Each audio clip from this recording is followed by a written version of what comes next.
नमस्कार दोस्तों, आज हम कैलाश पर्वत के रहस्य के बारे में जानेंगे कि कैसे एक वैज्ञानिक ने कैलाश पर्वत के रहस्य के बारे में बताया। एक रूसी डॉक्टर ने कुछ साल पहले कैलाश मानसरोवर की यात्रा की थी। उसने दावा किया था कि कैलाश पर्वत वास्तव में एक प्राचीन मानव निर्मित पिरामिड है जो अनेक छोटे छोटे पिरामिडों से घिरा हुआ है। इसके तार गीजा व मैक्सिको के पिरामिडों से जुड़े हैं।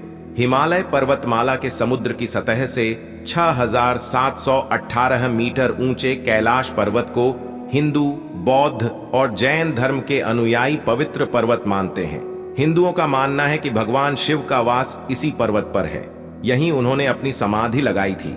जबकि तिब्बती बौद्धों का मानना है कि परम आनंद के प्रतीक बुद्ध धर्मपाल कैलाश पर्वत के अधिष्ठाता देव हैं। वह कैलाश पर निवास के करते हैं। जैन धर्म के अनुयायी कैलाश को अष्टापद कहते हैं। उनका मानना है कि प्रथम तीर्थंकर आर्षभदेव ने यहीं निर्वाण प्राप्त किया था। इस पवित्र पर्वत पर आज तक कोई मनुष्य नहीं चढ़ पाया है। जिसने भी चढ़ने की कोशिश की उसकी मृत्यु हो गई।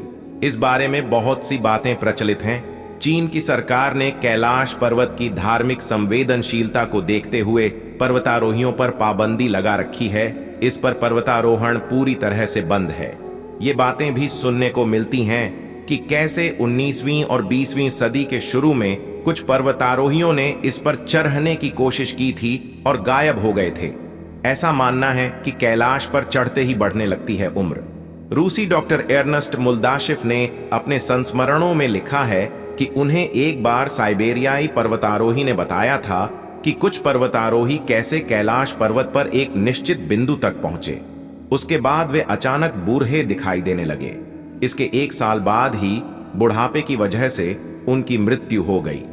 प्रसिद्ध रूसी चित्रकार निकोलाई रेरिक को यह विश्वास था कि कैलाश के आसपास के इलाके में शंबाला नाम का एक रहस्यमयी राज्य है। हिंदुओं के कुछ संप्रदाय इस शंबाला राज्य को कपापा के नाम से पुकारते हैं, जहां सिर्फ सिद्ध और तपस्वी ही रहते हैं। 1 महीने तक कैलाश के आसपास रही टीम। सन 1999 में रूस के नेत्र रोग विशेषज्ञ एर्नस्ट मुल्दाशिफ ने यह तय किया कि वे कैलाश पर्वत के रहस्यों को खोलने के लिए उस इलाके में जाएंगे। उनकी पर्वतारोहण टीम में भूविज्ञान व भौतिकी के विशेषज्ञ और इतिहासकार शामिल थे। इस दल के सदस्यों ने कई तिब्बती लामाओं से मुलाकात की, पवित्र कैलाश पर्वत के आसपास कई महीने बिताए। बाद में मुल्दाशिफ ने एक किताब भी लिखी, where do we come from. इसमें उन्होंने कैलाश यात्रा की काफी चर्चा की है। तो क्या नतीजा निकाला रूसी डॉक्टर ने? खोजबीन करने के बाद एर्नस्ट मुल्दाशिफ की टीम इस निष्कर्ष पर पहुंची कि कैलाश पर्वत एक विशाल मानव निर्मित पिरामिड है जिसका निर्माण प्राचीन काल में किया गया था। उन्होंने दावा किया कि यह पिरामिड कई छोटे छोटे पिरामिडों से घिरा हुआ है और यह पारलौकिक गतिविधियों का केंद्र है। हालांकि सच में आज तक कैलाश पर्वत के रहस्य के बारे में कोई भी पता नहीं लगा सका है। वहां से लौटने के बाद मुल्दाशिफ ने लिखा, रात की खामोशी में पहाड़दाह के भीतर से एक अजीब तरह की फुसफुसाहटों की आवाज सुनाई देती है। एक रात अपने दोनों सहयोगियों के साथ मैंने साफ साफ पत्थरों के गिरने की आवाज सुनी थी। यह आवाज कैलाश पर्वत के पेट के भीतर से सुनाई दे रही थी। हमें ऐसा लगा कि जैसे इस पिरामिड के अंदर कुछ लोग रहते हैं। इसी लेख में उन्होंने आगे लिखा, तिब्बती ग्रंथों में लिखा हुआ है कि शंबाला एक आध्यात्मिक देश है जो कैलाश पर्वत के उत्तर पश्चिम में स्थित है। वैज्ञानिक दृष्टिकोण से इस विषय पर चर्चा करना मेरे लिए मुश्किल है। मैं पूरी सकारात्मकता से यह कह सकता हूं कि कैलाश पर्वत का इलाका सीधे सीधे पृथ्वी के जीवन से जुड़ा हुआ है। जब हमने सिद्धों और तपस्वियों के राज्य तथा पिरामिड और पत्थरों के दर्पण को मिलाकर एक योजनाबद्ध नक्शा बनाया तो हम यह देखकर हैरान रह गए कि वह नक्शा जैसे डीएनए के अणु की स्थानिक संरचना का नक्शा था।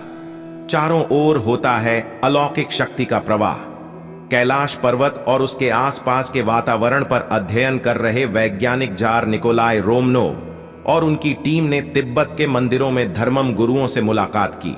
उन्होंने बताया, कैलाश पर्वत के चारों ओर एक अलौकिक शक्ति का प्रवाह होता है जिसमें तपस्वी आज भी आध्यात्मिक गुरुओं के साथ टेलीपैथी अर्थात बिना किसी उपकरण के से संपर्क करते हैं। तो मित्रों, आपको यह वीडियो कैसी लगी हमें बताएं। और हमारे चैनल मिस्टिक नोइंग को जरूर सब्सक्राइब करें। धन्यवाद।